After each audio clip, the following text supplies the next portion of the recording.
Bonsoir, merci d'être à ce rendez-vous pour passer en revue les principales informations de ce jour.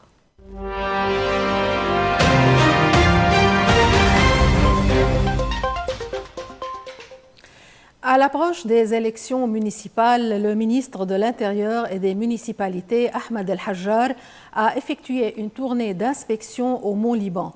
Objectif, s'assurer que toutes les préparations sont finalisées malgré les défis sécuritaires. Accueillis par le gouverneur du Mont-Liban, Mohamed Makawi, et les chefs de district et les représentants des services de sécurité, le ministre de l'Intérieur a d'abord inspecté les préparatifs logistiques.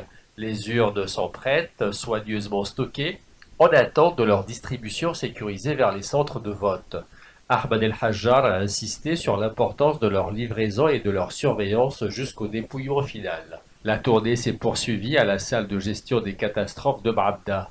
Là, les chefs de district ont exposé les défis rencontrés pendant la période de dépôt des candidatures, notamment la question sécuritaire et logistique. Dans la salle d'opération du Mont-Liban, le ministre a rappelé l'importance du travail collectif entre toutes les forces de sécurité, locales et centrales, pour garantir les élections pacifiques, transparentes et sûres. Le scrutin est prévu pour ce dimanche 4 mai.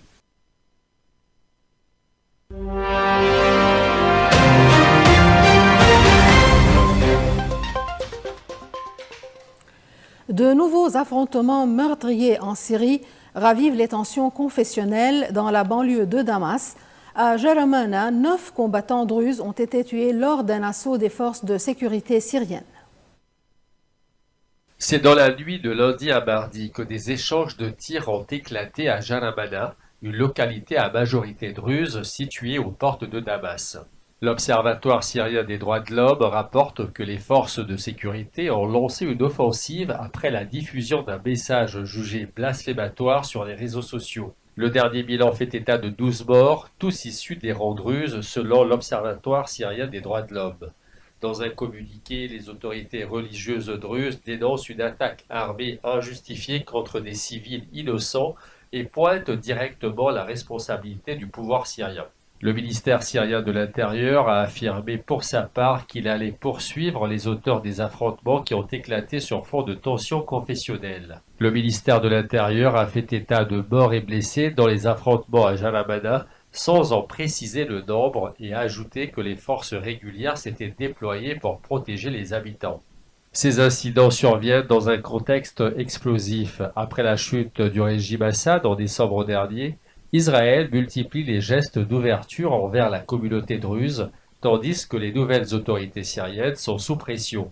Début mars, Israël avait même menacé d'intervenir militairement en cas d'attaque contre les Druzes syriens. Mais les dignitaires religieux, eux, rappellent leur attachement indéfectible à l'unité nationale syrienne. Les autorités appellent au calme, mais la situation reste extrêmement fragile dans un pays toujours en proie aux divisions. Alors que la guerre fait toujours rage dans la bande de Gaza, l'ONU tire une nouvelle fois la sonnette d'alarme.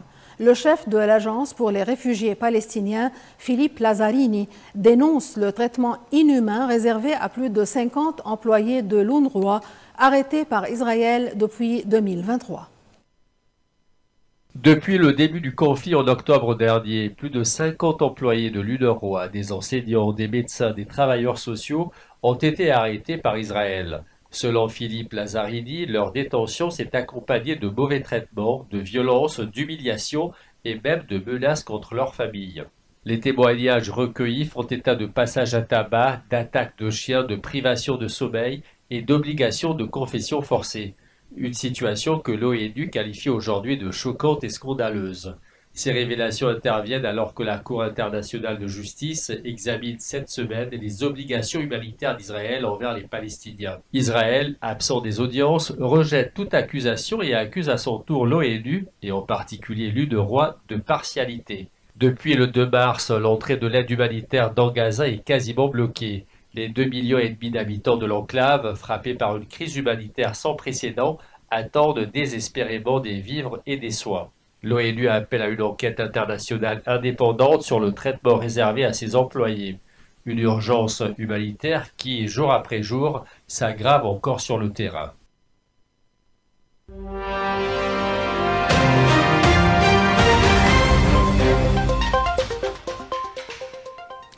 Chaos sans précédent en Espagne et au Portugal. Après 20 heures de blackout total, l'électricité est enfin presque totalement rétablie, mais les causes de cette panne géante restent inconnues. Lundi à 12h33, une gigantesque panne électrique frappe toute la péninsule ibérique. Métro à l'arrêt, trains bloqués, communications coupées. C'est la paralysie totale. Jamais un tel effondrement du réseau ne s'était produit. 15 gigawatts, soit 60% de la demande, perdue en à peine 5 secondes, souligne Pedro Sánchez, le Premier ministre espagnol. Le courant a été progressivement rétabli pendant la nuit grâce aux connexions avec la France et le Maroc. Ce matin, 99% des foyers en Espagne et au Portugal avaient retrouvé l'électricité. À Madrid, les écoles sont ouvertes, mais la circulation reste encore chaotique. Les autorités appellent au calme et à la patience, en attendant de déterminer les causes exactes de cette coupure historique. Une panne massive sans précédent, et beaucoup de questions. Accident technique ou cyber-attack? En Espagne et au Portugal, l'heure est désormais à l'enquête. Le Canada a vécu une élection historique. Mark Carney, leader du Parti libéral, a remporté la victoire dans un contexte tendu face aux menaces commerciales de Donald Trump.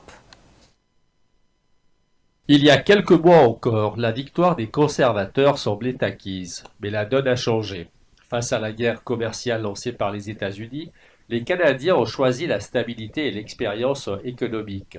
À 60 ans, novice en politique mais expert reconnu, Mark Carney promet de défendre la souveraineté du Canada, quitte à affronter Donald Trump. Il a affirmé « Le président Trump tente de nous briser pour nous posséder. Notre unité sera notre force dans les mois difficiles qui s'annoncent. » Mais malgré sa victoire, les libéraux pourraient devoir composer avec un Parlement sans majorité absolue, un défi supplémentaire dans un contexte économique et politique tendu. Du côté des grandes capitales, les messages de félicitations affluent. Bruxelles et Londres saluent un partenaire déterminé à renforcer les liens transatlantiques. Plus de 29 millions de Canadiens étaient appelés aux urnes. Leur choix est clair, résister face à la pression venue de Washington et préserver l'identité d'une nation qui se veut forte et indépendante. Donald Trump marque ce mardi un cap symbolique, ses 100 premiers jours du second mandat. Après 3 mois de turbulences, le président américain espère retrouver l'enthousiasme de ses partisans lors d'un grand meeting dans le Michigan. Pour Donald Trump, c'est l'heure de rallumer la flamme de sa base électorale.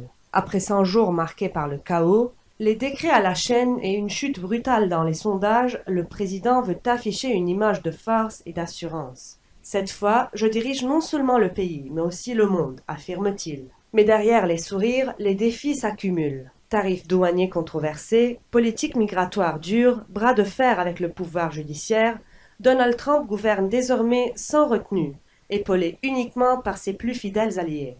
En matière de politique étrangère aussi, les promesses de campagne peinent à se concrétiser. La guerre en Ukraine que Donald Trump promettait de résoudre en un jour se poursuit. Dans les sondages, sa popularité est en berne. Seulement 39% d'approbation selon le Washington Post. 2/3 des Américains estiment qu'il va trop loin dans sa quête de pouvoir. 100 jours de turbulence et une promesse, celle de continuer à repousser les limites du pouvoir présidentiel. Donald Trump reste fidèle à lui-même, polarisant, imprévisible et déterminé. Et maintenant, c'est une plongée majestueuse dans l'histoire du Cambodge qui s'ouvre cette semaine à Paris. Le musée Guimet dévoile une exposition exceptionnelle consacrée au trésor de bronze d'Angkor, mettant en lumière un pan méconnu de l'art khmer. Bronze royaux d'Angkor, un art du divin. Derrière les célèbres temples en pierre d'Angkor, un autre héritage d'exception, celui des bronzes, sort de l'ombre. Au fil d'un parcours riche et documenté, le visiteur découvre l'histoire du travail du bronze au Cambodge, depuis les premières mines de cuivre jusqu'aux chefs-d'œuvre de la période angkorienne, reflet de la puissance spirituelle et politique des souverains khmers. Point d'orgue de cette exposition, le Vishnu monumental du Mémone occidental, surnommé la Jaconde du Cambodge. Restaurée avec minutie en France, cette sculpture unique datée du XIe siècle est pour la première fois exposée dans une reconstitution partielle impressionnante. Cette œuvre illustre un mythe fondateur de l'hindouisme, la création du monde symbolisée par Vishnu, allongé sur un serpent cosmique surmonté du dieu créateur Brahma. Une exposition rare et émouvante à découvrir jusqu'à cet été au musée Guibé. Un véritable voyage dans le temps, au cœur de la grandeur du Cambodge ancien. Et en note finale, Amazon entre à son tour dans la course à l'Internet spatial. L'entreprise de Jeff Bezos a lancé ses premiers satellites du projet Kuiper pour concurrencer Starlink, la constellation d'Elon Musk. C'est depuis la Floride qu'Amazon a envoyé dans l'espace les 27 premiers satellites de son immense projet. Objectif, fournir une connexion Internet très haut débit partout sur la planète, y compris dans les zones les plus reculées. Avec plus de 10 milliards de dollars investis, Amazon veut rattraper son retard face à Starlink d'Elon Musk, qui compte déjà plus de 6750 satellites actifs et domine largement ce nouveau marché. Amazon prévoit de lancer des milliers d'autres satellites dans les mois à venir, avec plus de 80 vols déjà commandés. Mais cette course effrénée vers l'orbite basse soulève aussi des inquiétudes, risques de collision, impact sur les observations astronomiques et questions de souveraineté spatiale. Et sur ce, nous terminons ce journal. Merci pour votre attention. Bonsoir.